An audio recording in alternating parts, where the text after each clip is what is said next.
sa mga mahal naming kababayan sa darating na halalan.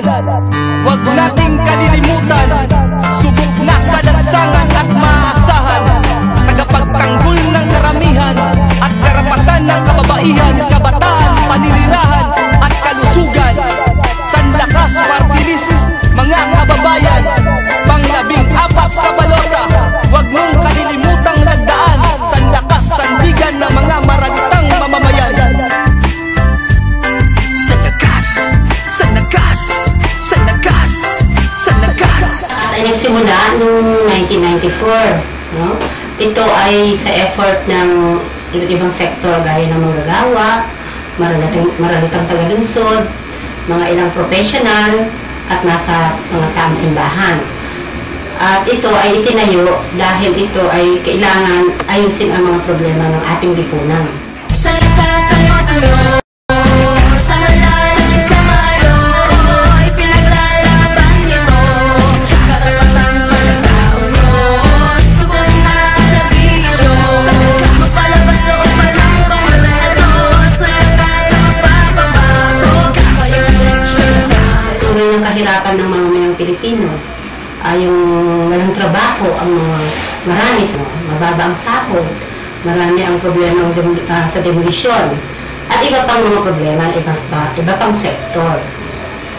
Kaya, nag-isip yung itong mga iba't ibang sektor na magbuo na isang organisasyon na sa tingin nila ay magtataguyod ng kagalingan at karapatan ng mga mamayang Pilipino.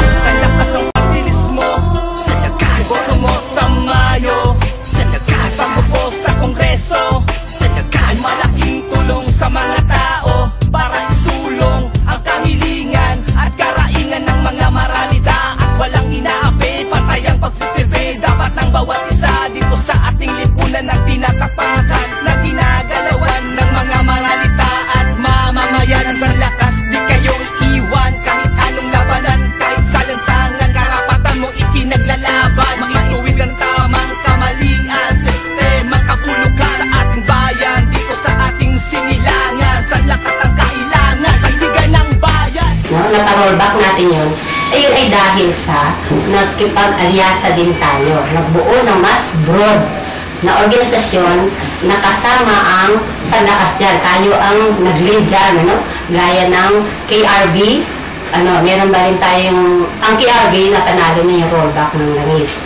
Pangalawa, yung IVAT. IVAT yung tungkol sa combat itinayo. Yun ang pinakamalawak kasi nakapag-mobilisa tayo ng 80,000, pumunta tayo sa Kongreso.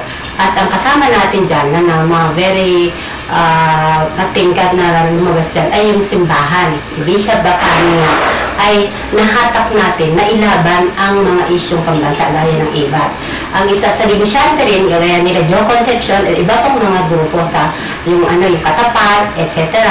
ay sumama sa atin. Mga iba't ibang mga pari, madre, sa iba-ibang parokya ay sumama sa atin. Dahil gusto natin ay ang karamihan sa mamayang Pilipino ay dapat ay lumaban at makibaka sa lahat ng hindi magandang mga batas na pinapairal sa gobyerno ng anti-mahirap, hindi makakatulong sa mahihirap. Kailangan natin organisahin, impluwensyahan ang mga iba't ibang mga sektor at hindi lang mga sektor, kung hindi yung mga may kiro sa pagbabago rin ng lipunan, gaya ng simbahan at ng mga negosyante at lalong-lalo ang manggagawa. sa iboto mo, sa halalan sa maroy, pinaglalaban nito, karapatan ng tao noon, subok na sa bisyo, magpalabas loob pa ng Kongreso, sa lakas ang magpapabago, ngayong eleksyon sa Mayo.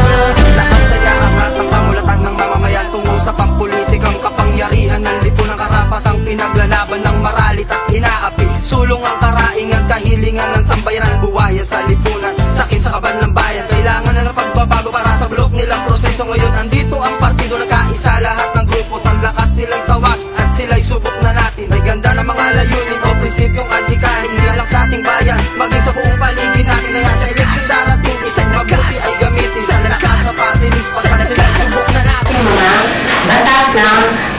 gagawin o ilalaban dyan sa Kongreso ay dapat nagsisilbi sa na mahihirap, no? Na sektor. Kaya tayo pumapasok dyan. Bukod sa bill, alam natin ano yung mga katangian ng ating Kongreso ay kailangan natin influensahan yung mga nandyan sa loob ng Kongreso para ang mga congressman na nandyan ay dapat ang kanilang puso at isip at nilalaban ay para sa mahirap. Sa lakas ng ilo